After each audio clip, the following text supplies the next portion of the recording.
আসসালামু আলাইকুম। চলেন এখন আমি আপনাকে আপনার ই-কমার্স ওয়েবসাইটের ১৫৩ নম্বর ফিচারের সাথে পরিচয় করায় দেই। ফিচারটা হচ্ছে আপনার অর্ডার ট্র্যাকিং পেজের একটা ফিচার। সেটা হচ্ছে অর্ডার ট্র্যাকিং পেজের একটা section payment message, partial payment message section. Okay? So এটা হচ্ছে ধরেন আপনার অর্ডার ট্র্যাকিং পেজে থাকবে। একটু অর্ডার একদম নিচের দিকে এইরকম একটা সেকশন থাকবে। এইটা কি চলেন একটু আপনাকে ক্লিয়ার করি। এটা হচ্ছে এরকম একটা অপশন যে আপনার অর্ডার প্লেস করার পরে কাস্টমারকে যে ট্র্যাকিং পেজে নিয়ে আসে আপনার সাইটে, এইখানে তাকে একটা মেসেজ দিবে বা এলার্ট দিবে যে আংশিক মূল্য পরিশোধ করার জন্য। ওকে, এটা কি আংশিক মূল্য পরিশোধ করা? মনে করেন এটা যদি আরেকটা আগে বলে রাখি, যদি এইটা আপনার লাগে তাহলে এটা শো রাখবেন, আদারওয়াইজ এটা হাইড করে রাখতে পারবেন। ওকে? তো চলেন এখন ক্লিয়ার করি। মনে করেন আপনি আপনার ই-কমার্স ওয়েবসাইটে এইরকম বিজনেস মডেল আপনার যে আপনি ডেলিভারি চার্জটা আগে নেন অ্যাডভান্স হিসাবে।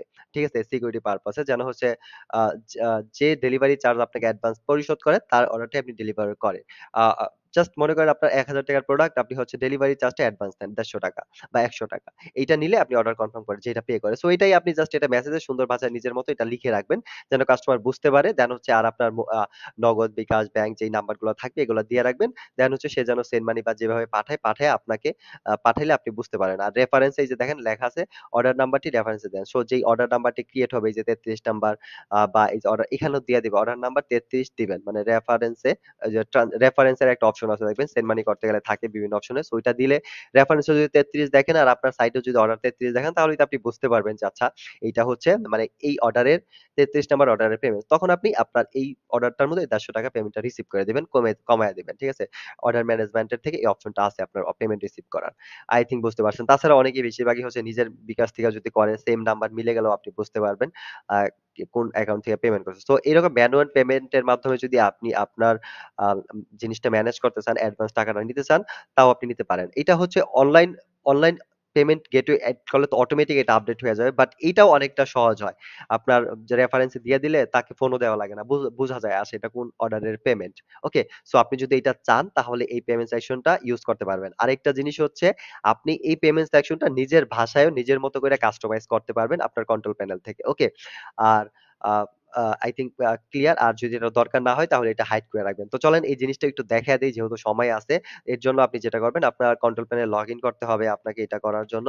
আপনি কন্ট্রোল প্যানেল লগইন করার পর যেটা করবেন আপনি আপনার কন্ট্রোল প্যানেলে লগইন করবেন ফার্স্ট এ। লগইন করে হচ্ছে আপনি এই যে থিম কাস্টমাইজার যে প্যানেলটা আছে এটার মধ্যে যাবেন। এটাতে যাওয়ার পর আপনি সাইড নামে দেখতে পারবেন একটু স্ক্রল করে নিচে আইলে এই দেখেন অর্ডার ট্র্যাকিং পেজ নামে একটা অপশন আছে। এখান থেকে আপনি দেখতে পারবেন এই যে পেমেন্ট মেসেজ একটা পেজ আছে। এটার মধ্যে ক্লিক করলে আপনার সামনে এরকম একটা অপশন পাবেন। এই দেখেন। এইখানে আপনার যেই টেক্সট গুলা আছে এইখানে হচ্ছে এই জিনিসগুলো আছে। সো এইখানে যদি আপনি কিছু কাস্টমাইজ করেন তাহলে এইখানে আপডেট হয়ে যাবে। বুঝতে পারছেন? সো চলেন আমি আপনাকে একটা টেস্ট হিসাবে এখানে ধরেন এই যে এটার শেষে একটা এক্স দিয়ে দেন হচ্ছে আমি আপনাকে সেভ দিয়ে দেখাই। ওকে? এটা তো সো এটা দিলেন। এখন ধরেন এটা যদি আপনি এই পেজে রিলোড দেন তাহলে এই দেখেন পরিশোধ মূল্য X ঠিক আছে? তার মানে হচ্ছে এইখানে যা আপনি চেঞ্জ করবেন এইখানে এটা চেঞ্জ হবে। ওকে? সো এখানে আপনি দরকার হইলে আপনার নিজের মতো করে কাস্টমাইজ করে নিতে পারেন। ওকে? সো এটা গেল। আবার আগের মতো করে দিলাম। তারপরে আপনার মতো নাম্বার যেই নাম্বারগুলো আপনি নিতে চান এড, পরিবর্তন এই জিনিসগুলো আপনি করতে পারবেন। ওই দেখেন আবার আগের মতো হয়ে গেছে। ইভেন ইভেন মনে করেন না আপনি অ্যাডভান্স পেমেন্ট নেন না, ফুললি ক্যাশ অন ডেলিভারিতে আপনি ডেলিভারি দেন, তখন আপনার এই ফিচার দরকার নেই। আপনি যেটা করবেন এইটা হাইড করে রাখবেন। তখন আপনার এটা দরকারই নেই। তখন আপনি এই দেখেন এখানেই জাস্ট এর উপরেই দেখতে পারবেন। আরেকটা জিনিস যে পার্সিয়াল পেমেন্ট মেসেজ হচ্ছে আপনি কত সেট করতে চান এইটা কিন্তু এখানে দিয়ে দিবেন। দেখেন এখানে আ আপনাকে অন্তত ৳১৫০ অগ্রিম প্রদান করতে হবে। ঠিক আছে? এরকম লেখা আছে অগ্রিম দিতে হবে। আপনি এখানে যদি ১০০ দেন তাহলে জাস্ট ১০০ র এলার্টই তাকে দিবে যে ৳১০০ পাঠাইতে হবে। সো এখানে সেভ দিয়া দেন তাহলে দেখেন এখানে কিন্তু মানে আপনার মতো করে এই জিনিসটা আপডেট দেখেন এখন কিন্তু ১০০ দেখাচ্ছে।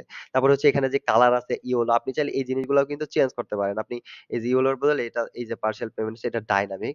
সো এটাকে ধরে যদি আপনি কালার চেঞ্জ করে দেন নো প্রবলেম আপনার এটা চেঞ্জ হয়ে যাবে। সো এটা সরি এটা আমি ব্যাকগ্রাউন্ড দিয়ে চেঞ্জ করে দিছি।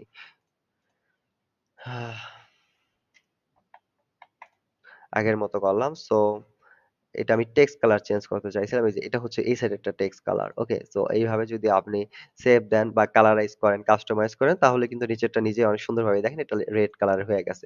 এইভাবে আপনি কাস্টমাইজ করে নেবেন আপনার থিমের সাথে কালার মিল রাইখা। সো যাই হোক আই থিংক এটা বুঝতে পারছেন। আর মনে করেন বাই চান্স আপনার এটা দরকারই নাই। বেশিরভাগই দরকারই থাকে না। ডিফল্ট ভাবে এটা হাইডই থাকে। আপনার দরকার হলে এটা শো করাবেন। ওকে? এই যে এরকম আর দরকার না হইলে এটা এই যে এভাবে হাইড দিয়ে সেভ দিয়ে দিবেন। তাহলে এটা আপনি যে ট্র্যাকিং পেজ এই মেসেজই আর দেখাইবে না কাউকে। আপনার কাস্টমার দেখতেই পারবে না। আর আপনার ট্র্যাকিং পেজটা আরো ছোট হয়ে যাবে। সো আই থিংক বুঝতে পারছেন ডিফল্ট ভাবে হাইড এ থাকে। দরকার হলে এখান থেকে শো করে এটা কাস্টমাইজ করে নিবেন। তো যাই হোক আজ এ পর্যন্তই। নেক্সট ভিডিওতে আমি আপনাকে আপনার ই-কমার্স ওয়েবসাইটের নিউ কোন ফিচারের সাথে পরিচয় করায় দিব। সে পর্যন্ত সাথেই থাকেন স্পাইডার ই-কমার্স এর। আসসালামু আলাইকুম।